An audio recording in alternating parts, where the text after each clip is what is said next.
Hello and welcome to another episode of Gourmet Bawarchi. In today's episode, I've tried to combine my childhood love for chaat with my current love for bacon. So ladies and gentlemen, let's get ready to make the ultimate love child, the bacon and eggs kachori. Let's start our journey with some moong dal, all-time favorite chakna. Sadly, we aren't going to fry these. Let's toast the dal on a medium heat until its rawness is gone and it turns ochre yellow and looks something like this. These are the blend of spices that we will be using to make our kachori filling. For the kachori filling, powder the roasted moong dal in a blender after it's cooled down and add the spice blend. This mixture is perfectly suited for the desert climate of Rajasthan as it has absolutely no water, which aids in its preservative property. I've added a dash of brown sugar which has a certain earthiness to it. This will bring out the hidden sweetness of the moong dal. I've added some ghee to bring all of this together, which is the only liquid ingredient in the filling. The filling tastes eerily similar to the South Indian gunpowder. Mix it thoroughly and keep it aside as we move on to our next component, the kachori casing. I've added some refined flour and some whole wheat flour. The whole wheat flour is added since it contains a lower gluten content that aids in a flakier casing. Then let's add some shahi jeera. The jeera serves as a digestive, and as shortening we will be using some shuddh desi ghee. Ghee or clarified butter is added in order to shorten the gluten strands and result in a more flakier crust rather than a chewy one. The casing is nothing but a lean short crust pastry dough. The ghee is rubbed into the flour till it has a texture similar to breadcrumbs. Rub it thoroughly to avoid any lumps. Very little chilled water is added to bind the crumbly flour. The dough should not be kneaded too much.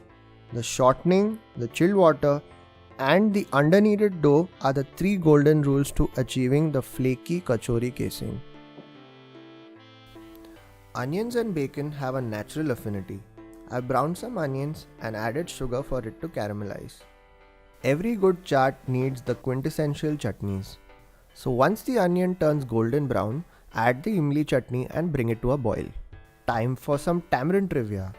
Marco Polo claimed that Malabar pirates made their victims swallow tamarind and seawater, forcing them to vomit their entire contents of the bowels, thereby revealing pearls they may have swallowed to hide them. Moving on to making our second condiment, the coriander chutney.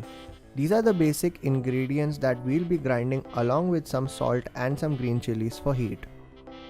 This chutney can also be used as a marinade or spread on a slice of bread, which brings back a lot of memories from my school days and my lunch breaks. It's time for the star of the show. Everyone's favorite heart attack on a plate. Juicy slices of back bacon. And let's soak in every drop of this cholesterolic beauty. I've shredded 1/4 of the bacon finely for our bacon save and diced the rest for our kachori filling. Since our bacon is lean and has very little fat of its own, we've added some oil and are sauteing the bacon till it's light yellow but not crispy. As you can see, there is very little oil oozing out of our European style back bacon as opposed to the lard rich American style bacon, because this has more meat and we don't really want to add any more unnecessary calories to our soon to be deep fried kachoris. Mix the sauteed diced bacon with the moong dal mixture that had been spiced earlier, and our kachori filling is now finally ready. Lightly dust the surface and the rolling pin with some flour. Portion out about 1 golf ball sized piece of the chilled kachori dough and roll it into a circle. Don't worry if the sides crack a little, as this is supposed to happen.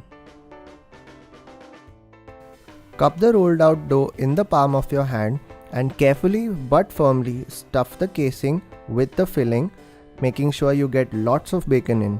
Fold the sides like I have and pinch the excess dough to get a perfect round. Lightly flatten the dough, making sure it doesn't rip at the edges. And now we are ready for the moment of truth. frying these delicious kachoris. Make sure the oil is on a medium to low heat. Slowly increase the heat to medium until the kachori rises to the top and cook it for 2 to 3 minutes on each side until it's golden orange in color. Make a hole in the hollow top of the kachori. And what self-respecting bacon dish is complete without a partner in crime in the humble egg? You can either fry the egg and leave the yolk deliciously runny. Alternatively, you could scramble some eggs and top it up in the same way. Let us know which one you like better, although I prefer the scrambled eggs. Now it's time to introduce the chaat element of our dish. Ingredients that every chaat wala around the corner uses, without which our kachori chaat would just be incomplete, which are chopped onions, chopped tomatoes, and the tasty chutneys that we had prepared earlier in the recipe. The first being the refreshingly spicy coriander chutney, and then the caramelly sweet onion tamarind chutney. You can adjust the proportion of the chutneys to suit your spice level. We're going to top our kachoris with the iconic nylon save, which I'm still not sure why it's called nylon. So please let me know if you have any information on this. And now for our crowning glory, our very own homegrown bacon save, which I've saved for the end.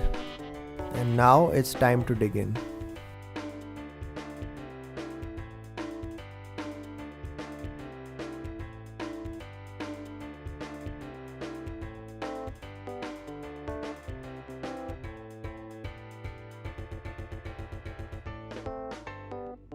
If you enjoyed the video, please like, comment and subscribe to our channel.